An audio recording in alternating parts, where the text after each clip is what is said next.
Paz do Senhor, irmãos. Amém. Glória a Deus. Aleluia. Estamos muito felizes, né? Por estar aqui. O nosso pastor, ele já discorreu, né? A liturgia do culto, onde nós entregamos os nossos louvores, agradecendo a Deus por tudo que ele tem feito, né, na nossa vida. E agora chegou o momento dele falar, nos alimentar a sua palavra. E eu gostaria de compartilhar com os irmãos que sempre que eu prego, eu já falei isso várias vezes, todas as vezes que eu vou pregar, acho que eu vou falar, né, que eu sempre oro a Deus, claro, todos os irmãos que vão ministrar oram a Deus, né, e pedem para Deus que Ele confirme a palavra no nosso coração, através de uma leitura, através de um hino, né, através de um vaso do Senhor. E o Senhor, Ele sempre tem me abençoado, confirmando, né, aonde quer para a gente ministrar. E o Senhor colocou no meu coração Mateus capítulo 24, versículo 36 até o 44. Depois eu vou fazer uma leitura em 2 Pedro, que os irmãos já vão saber. E só que essa leitura eu gostaria de fazer com os irmãos em pé, a outra nós vamos fazer, os irmãos aí acompanhando. E eu, orando, pedindo a Deus, o Miguel perguntou no carro: onde você vai pregar, mãe? Eu falei assim: estou esperando Deus confirmar, né? Mas a palavra estava no meu coração. E aí quando eu cheguei aqui, o primeiro hino que foi louvado falou sobre arrebatamento. Aí a irmã Sandra veio, né, e louvou sobre arrebatamento.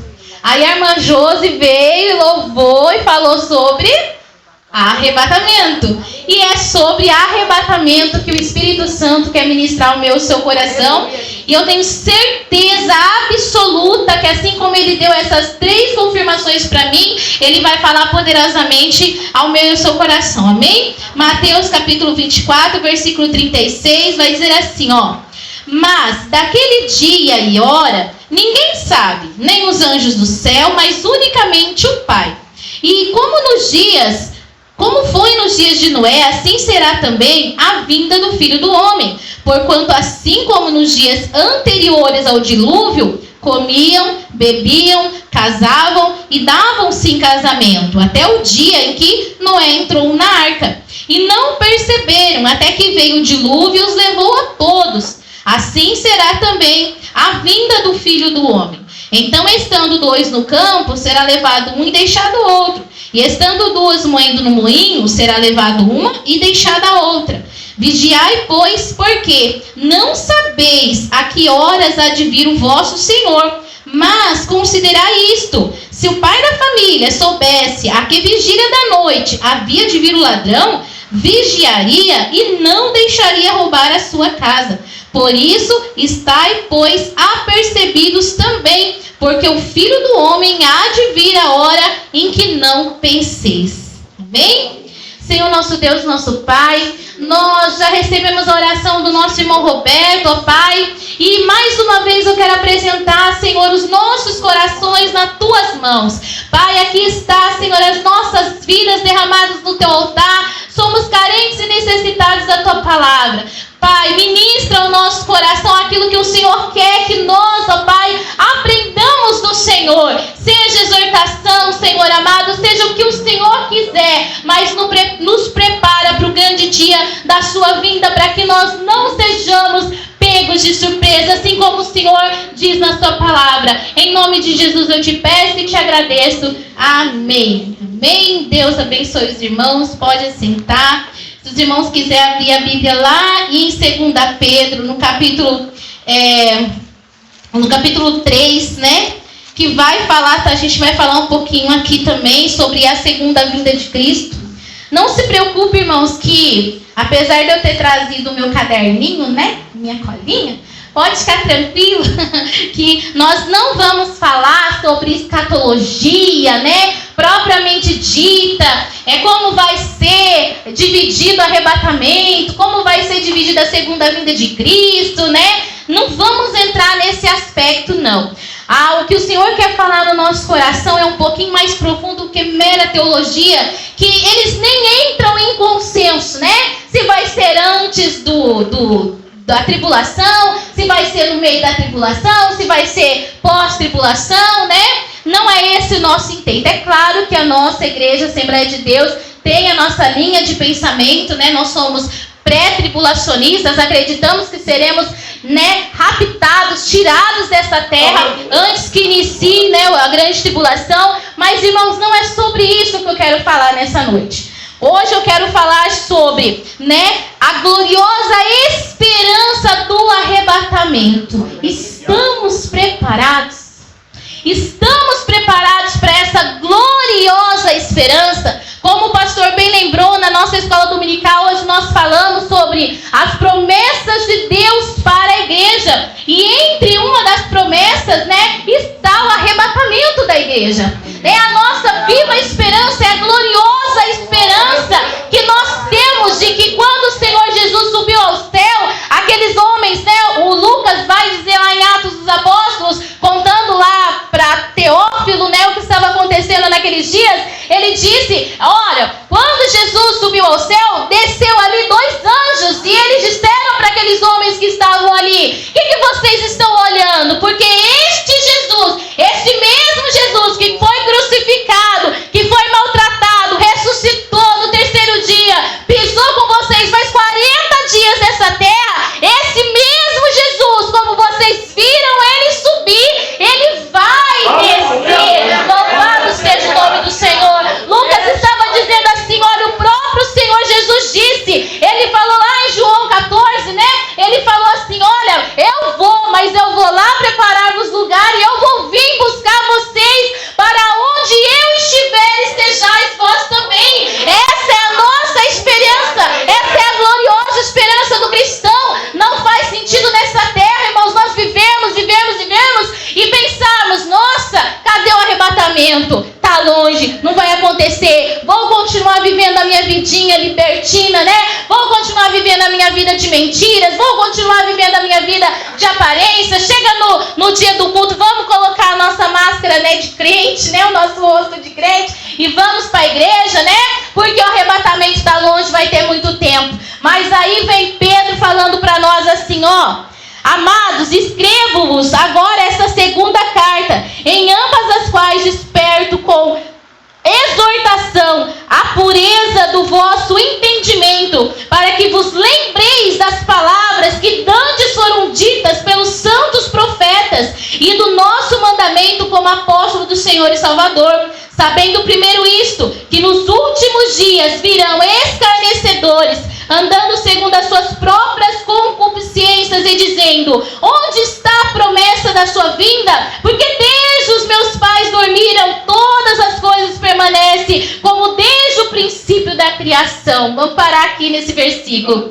No versículo que nós lemos lá, onde o próprio Senhor Jesus vai dizer no Evangelho de Mateus, que a população ali antediluviana também acreditava nisso, Noé pregou durante 120 anos e eles não creram que veria ali juízo contra toda a maldade, contra toda a impiedade, contra toda a prostituição, contra todo o mal que estavam realizando na terra. Noé pregou, 120 anos se passaram, de repente a arca toda bonita, toda prontinha, e as pessoas ainda cegas, presas nos seus pecados, presas nas suas próprias convicções, não ouvindo a pregação de Noé. Aí viram a arca pronta e mesmo assim o seu coração se endureceu e não quiseram se libertar do pecado e aceitar ali a proposta de salvação que era feita todos os dias, para que eles também tivessem ali,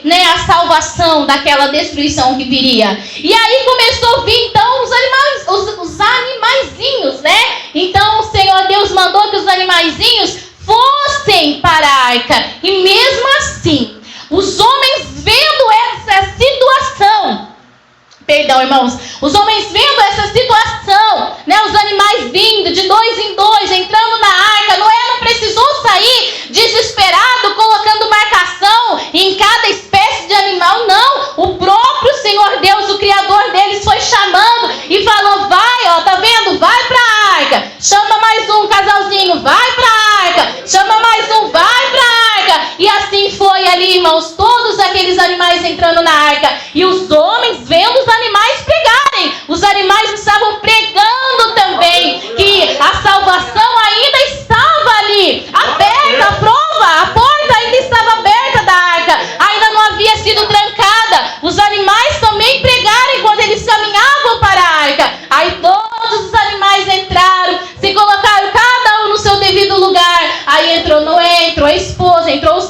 entrou a esposa, e eles vendo tudo isso, e o coração endurecido, fechado, não queriam aceitar a salvação. E aí vem, irmãos, essas pessoas aí dizendo, né? Desde o início, continua do jeito que está. Não continua, né? Lá na população do antedilúvio, Deus já estava propagando tão grande salvação, e eles não deram crédito, assim como essas pessoas aqui também não queriam dar ouvidos, né? Pedro estava pregando aqui na sua segunda carta, e eu achei até muito interessante, eu gostaria aqui de comentar com os irmãos, né? Nas Bíblias existe aquele resuminho da epístola, e na minha Bíblia aqui, que é não sei qual que é, a Bíblia do Estudo da Mulher, e aí estava escrito assim, ó: falsos mestres estavam ensinando que a libertação do pecado liberou os cristãos da necessidade de levar uma vida santa. Eles distorciam a doutrina da salvação pela graça ensinada por Paulo. Como eles acreditavam que o pecado não era um problema, naturalmente zombavam da ideia de que Cristo voltaria para julgá-los. Motivados por interesses pessoais, estes falsos mestres seduziam as pessoas, prometendo que poderiam ser cristãos e ao mesmo tempo continuar vivendo uma vida imoral. Era essa a pregação dos falsos mestres para as igrejas ali da Ásia. E aí Pedro, já chegando ali nos seus últimos dias de vida, né? Lá no comecinho da carta ele fala disso, que ele estava sentindo que iria deixar esse tabernáculo. Ele sentiu responsável por aquelas pessoas, responsável pelas almas daquelas vidas aonde os falsos profetas estavam levando essa falsa pregação. E é diferente de hoje, irmãos? É diferente da população antediluviana? Estamos vivendo dias iguais. Vivemos dias de falsos profetas, onde eles vêm dizer para nós que não precisamos viver uma vida santa, irrepreensível, imaculada, que não precisamos viver uma vida separada do mundo, que não precisamos viver uma vida adequada ao Evangelho, à moralidade, aos bons costumes. Eles não dizem isso, eles pegam tudo ao contrário, transtornando a mentira, né, em verdade, e a verdade em mentira. Nós estamos, irmãos, nos mesmos dias dos dias de Noé, nos mesmos dias que estava aqui Pedro, e infelizmente, irmãos, só vai piorar. Só vai piorar. A igreja não cabe mais nessa terra, né? Como os hinos que as nossas irmãs aqui louvavam, né? Nós estamos prontos para arrebatamento? Traçando todo esse pano de fundo aqui, né? Falando sobre isso, irmãos, a pregação está sendo pregada, né? A mensagem está sendo pregada, a palavra de Deus está sendo pregada. E alguns anos atrás nós falávamos assim: nossa, não tem mais pregação de arrebatamento, né? Mas ultimamente o que eu tenho escutado de pregação de arrebatamento não vai falar isso não, né? Apesar aí das pregações triunfalistas, cheias de chave, casa e tudo mais, né?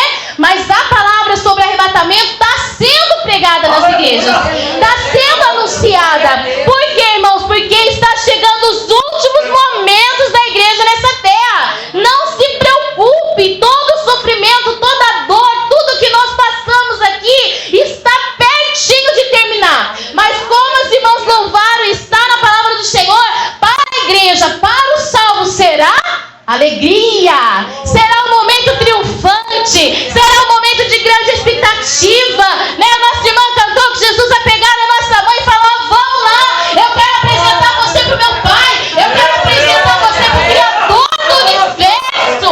Oh, decantando a baixada, aleluia!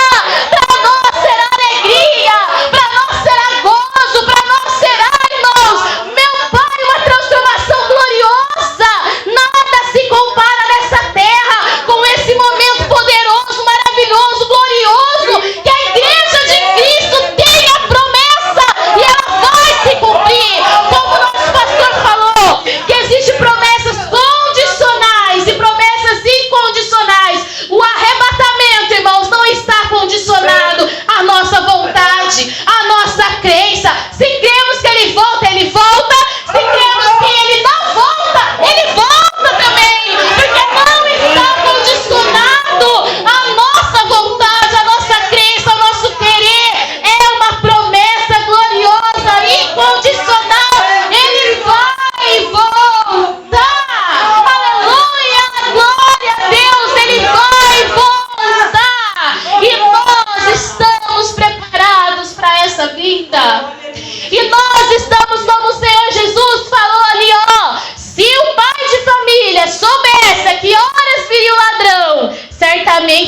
ficaria à espreita na porta, né?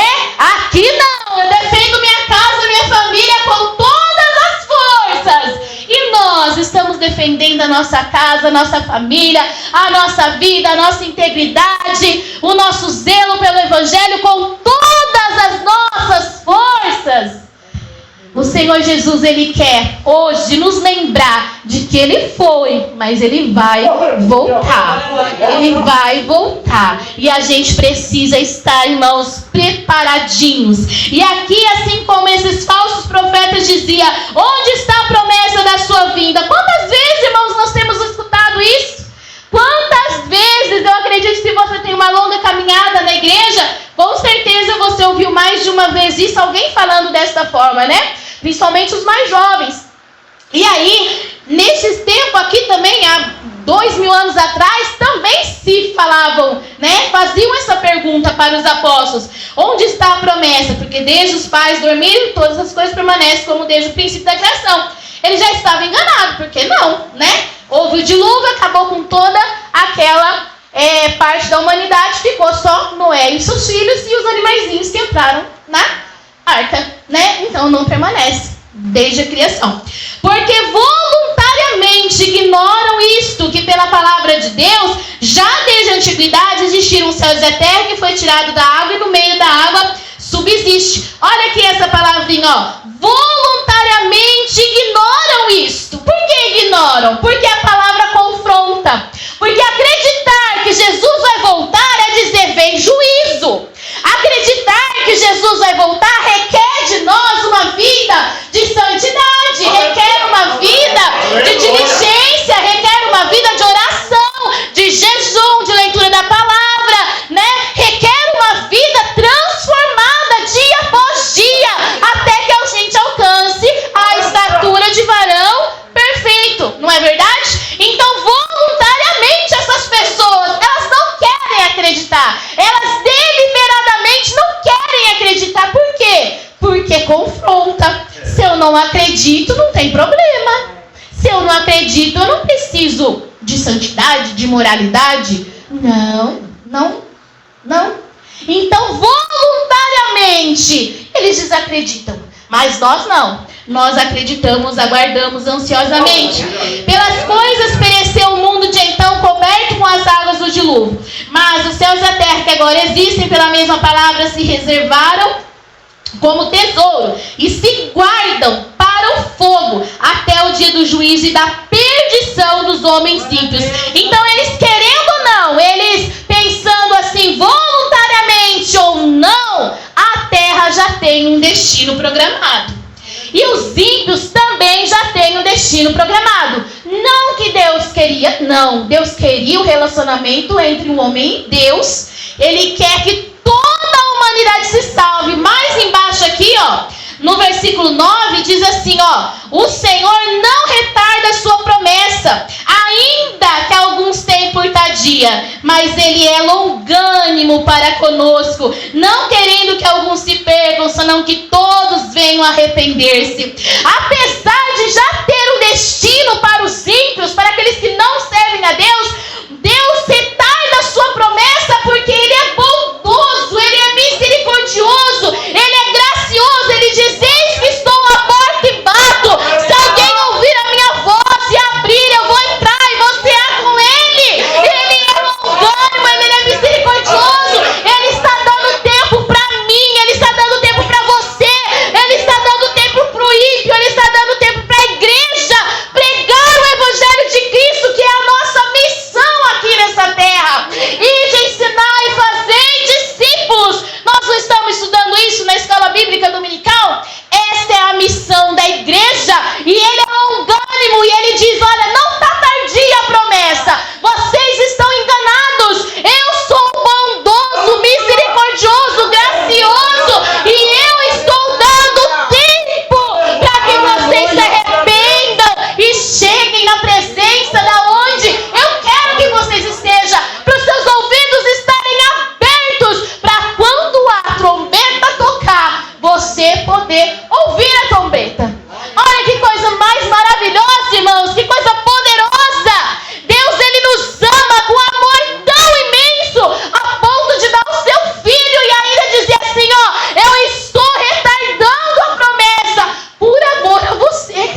alma. Ele diz que está retardando para que essas pessoas se acheguem, se arrependam e eles também tenham a oportunidade de fazer parte deste evento maravilhoso que vai acontecer. Mas, irmãos, é importante eu ainda falar uma coisa que o Espírito Santo colocou no meu coração. E o amor de Deus é muito grande, a misericórdia de Deus é muito grande, a longanimidade de Deus é muito grande, né? Mas, como esses homens são confrontados, nós, Igreja de Cristo, também somos confrontados todos os dias.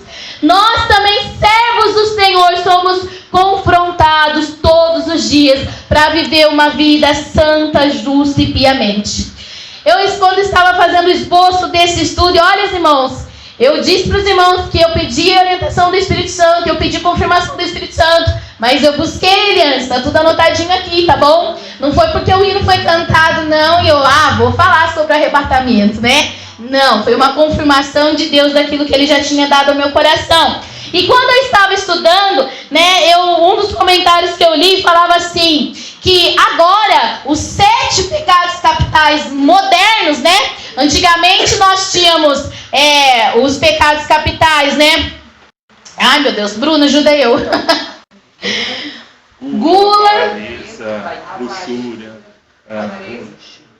e todos esses pecados aí pela frente, né? E aí esse comentarista, ele disse, né? Ele escreveu novamente esses 7 pecados capitais, entre aspas, né, irmãos? Claro que não substitui. Mas trazendo para nós, né? Que seria então, os irmãos, não fiquem bravos comigo. Foi esse escritor aqui que eu não marquei o nome, tá? Políticos corruptos é um dos 7 capitais modernos de hoje em dia, né? E muitos desses políticos corruptos são cristãos, né? Infelizmente. Olha o nosso pastor Antenor dizendo.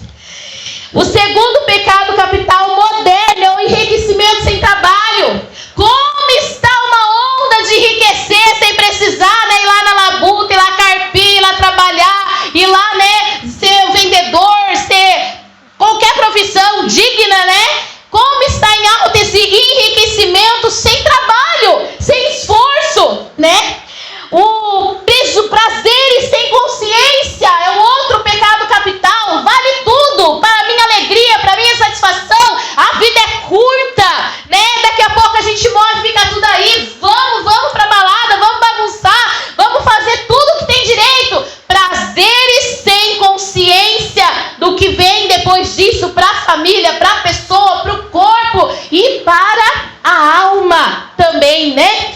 Conhecimento sem caráter. Então, quantas pessoas pregando, falando e tendo o dom da oratória, mas o caráter na vida, a integridade, a moral está muitas léguas longe. É mais um pecado da nossa modernidade. Indústria sem moralidade, né? Vale tudo para a indústria. Vale vender o corpo da mulher sensual, né? Sensualizar o corpo da mulher. Vale vender, né, uma droga que vai fazer a pessoa se sentir momentaneamente bem, mas incapacitada para muitas outras coisas, né? Então a indústria sem moral nenhuma, a ciência sem humanidade, tudo tem que ser provado, tudo tem que ser documentado, tudo tem que ser 1 mais 1 igual exato, né? Não tem aquele calor humano na ciência. E o culto sem compromisso.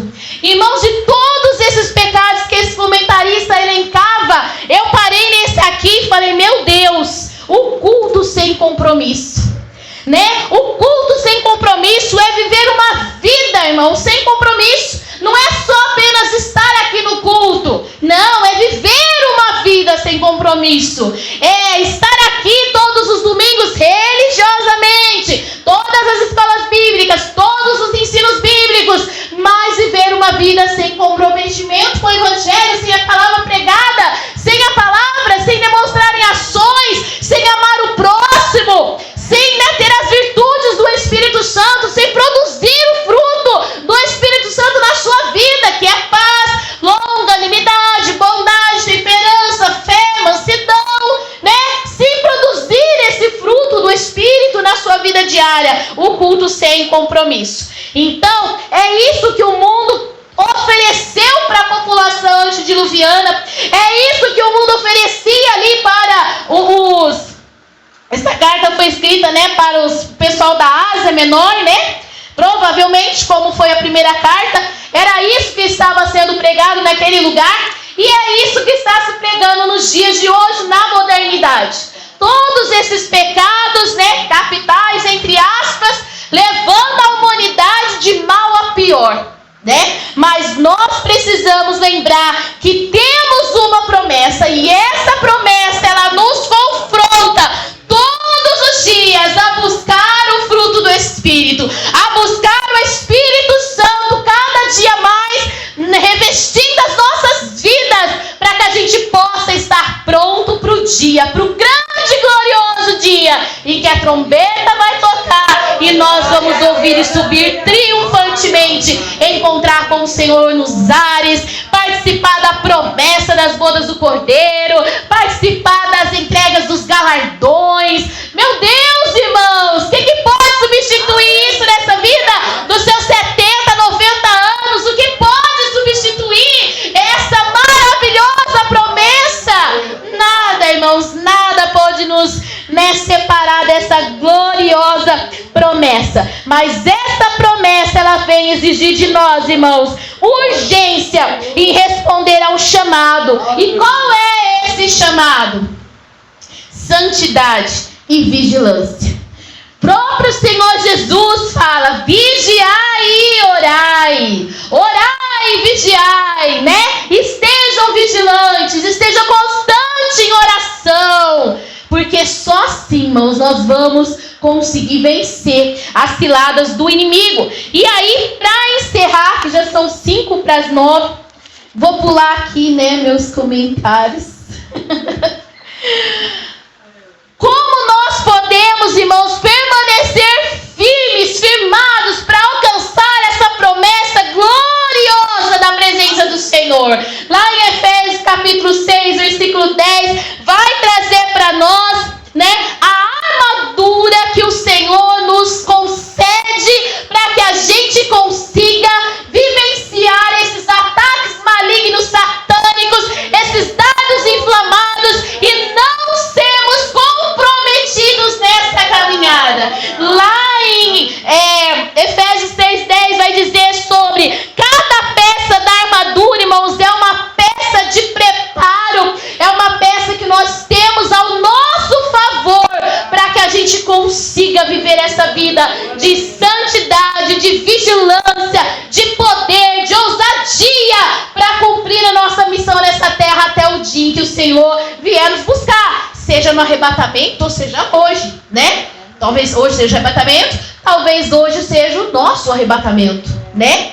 Talvez hoje o Senhor venha buscar a irmã Lutana. E daí? Como que está a minha alma? Que feia ficar, né, irmãos?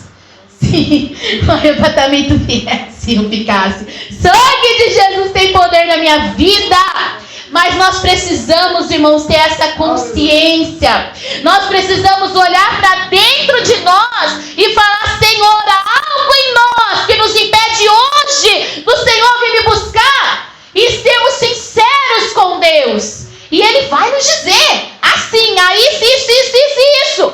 E aí nós temos que ser também genuínos com Deus, de dizer: vou abandonar isso aqui, porque eu quero estar com essa promessa gloriosa confirmada na minha vida. E aí, irmãos, essa armadura que o Senhor, Ele nos coloca, né, à nossa disposição, ela é tanto defesa, como ela também nos apresenta uma arma poderosa contra o inimigo. E a primeira que é demonstrada lá no versículo 14 é o cinto da verdade, né? A verdade é o alicerce do cristão. Nós devemos andar na luz, na verdade exigida por Deus, dizendo não às mentiras de Satanás, vivendo a verdade, sendo luz nessa terra, sendo sal dessa terra. O mundo inteiro pode pregar mentira, mas nós temos que pregar a verdade. Nós temos que dizer: o que é pecado, o que é contra a vontade de Deus e contra a palavra de Deus, vai continuar sendo, porque a palavra do Senhor, ela não passa, ela é fiel. E o cinto da verdade é o alicerce do cristão. No versículo 4 vai ainda falar sobre a couraça da justiça, né? Onde é a nossa... não é a nossa própria justiça, né? Os nossos próprios merecimentos, porque a palavra do Senhor diz que é tido como trapo de imundícia, mas é a justiça de Deus enviada para nós através de Cristo e do sangue precioso de Jesus, que não tem preço. Então é através da couraça da justiça, através de Cristo, vivendo em obediência à sua palavra e aos seus mandamentos, que nós vamos então ser justificados. Então a couraça da justiça é mais uma peça importante para que a gente vença e chegue à confirmação dessa promessa. No versículo 15 fala sobre os pés calçados com o evangelho da paz. Aonde quer que nós andarmos, nós precisamos levar o evangelho, e o evangelho de paz. Jesus é o príncipe da paz, e ele deixou esse legado para nós. Levem o evangelho da paz, onde Jesus ele foi morto, ele ressuscitou para que o homem tivesse vida e vida em abundância, não só material, mas espiritual, aonde todas essas promessas estão ao nosso favor. E aonde nós precisamos levar, nós temos o ministério da reconciliação, nós temos que levar o evangelho da paz, né? Aonde nós chegarmos, as pessoas têm que olhar em nós e falar assim: você é diferente, tem algo em você diferente, você tem um brilho diferente, né? E quando tudo está em guerra lá no departamento, você está dizendo assim: calma, vamos conversar, calma, nós precisamos ter paz, calma, vamos reconciliar aqui, vamos reconciliar lá. Esse é o nosso dever, o evangelho da paz, a paz que excede todo entendimento humano. O mundo pode estar caindo em cima da sua cabeça, mas você fala: eu tenho paz. Aleluia. Louvado seja o nome do Senhor. O versículo 16 vai falar sobre o escudo da fé. O mundo ele lança dúvidas, tentações, medo, mas a fé é a convicção daquilo que Deus prometeu para nós. A fé é aquilo que nós não vemos, mas nós já sentimos, nós já usufruímos, porque nós acreditamos que vai acontecer. É incondicional. Então o escudo da fé, ele vai impedir que o mundo lance dados inflamados contra a nossa vida e nos roube essa gloriosa promessa que é estar com Cristo eternamente com o nosso Deus. O versículo 17 fala sobre o capacete da salvação. A salvação protege a nossa mente. O diabo é o nosso acusador. Todos os dias ele vem tentar nos convencer que somos indignos da salvação. Ele faz nos lembrar de todos os nossos pecados, de tudo aquilo que nós fizemos, de tudo aquilo que nós fazemos, dizendo: você é indigno, você não tem a salvação, você não merece estar no arrebatamento, você não merece estar nas promessas do grande Deus. Mas aí está, quando nós estamos revestidos com o capacete da salvação, essa acusação, esse dado inflamado do maligno vem, bate e cai por terra, porque o preço da salvação foi assim, ó, imensurável, não tem como ser medido. Mas você e eu precisa estar vestido e precisa estar com toda essa armadura para que a gente possa resistir aos ataques do acusador. É ele que me acusa, é ele que diz que você não vai vencer, é ele que diz que você é um perdedor, é ele que diz que você não vai chegar à promessa, é ele que diz que você não vai alcançar os seus objetivos, as suas metas, promessas de Deus. Mas o Senhor hoje ele vem colocar isso por terra e dizer: coloca o capacete da salvação, coloca o escudo da fé, coloca o calçado da paz, do evangelho, e vai, meu filho, não é? E pra gente encerrar, 9:3 no meu celular, a espada do Espírito. Irmãos, Não tem nada, nenhum livro, nenhuma enciclopédia, nada que substitua a palavra. Não há nada que substitua essa grandiosidade que você tem nas suas mãos, na sua casa. E muitas vezes nós menosprezamos. Muitas vezes nós procuramos recursos e respostas em todos os coaches que nós conhecemos, em todos os influencers, em todos os pastores, as irmãs do círculo de oração do coque, né? Como nós gostávamos de falar, né?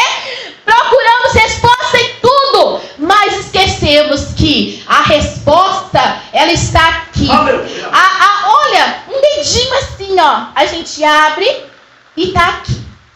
Tudo que eu e que você precisa. A espada do Espírito, que é a palavra de Deus, está na nossa mão. E aí nós podemos atacar e nos defender quando o inimigo vier contra nós. Assim Jesus fez e assim nós também podemos fazer. Com a palavra do Espírito, irmãos, não tem nada que vai nos derrotar e nos impedir de receber a gloriosa e poderosa promessa que nós iniciamos a mensagem falando, que é o arrebatamento. Será um rápido. Abriu, fechou o olho, cadê? Já foi! Não tem mais irmã Sandra, irmã Luciana, não tem mais pastor. Todos estão na glória, conhecendo o grande Rei, Senhor dos Senhores. Irmãos, não tem mais uma alegria maior para o cristão. Não existe mansões aqui nessa terra, poderes nessa terra que possa ser maior do que nós podemos abraçar aquele que foi capaz de dar a vida por mim, por você. Já imaginou chegar e falar: Jesus, obrigado porque aquela lança que te perfurou do lado era minha. Obrigado porque aqueles pregos que pregaram os seus braços, as suas mãos, os seus pés eram meus. Obrigado porque aquela dor imensurável de ficar preso naquela cruz horas era minha. Obrigada, porque mesmo que se fosse eu naquela cruz, não seria suficiente, né? Mas glória a Deus, que o próprio Deus encarnado no seu Filho, Ele veio para nos dar essa libertação e dar essas gloriosas promessas. E que os irmãos sintam-se abastecidos para iniciar mais uma semana. Deus abençoe.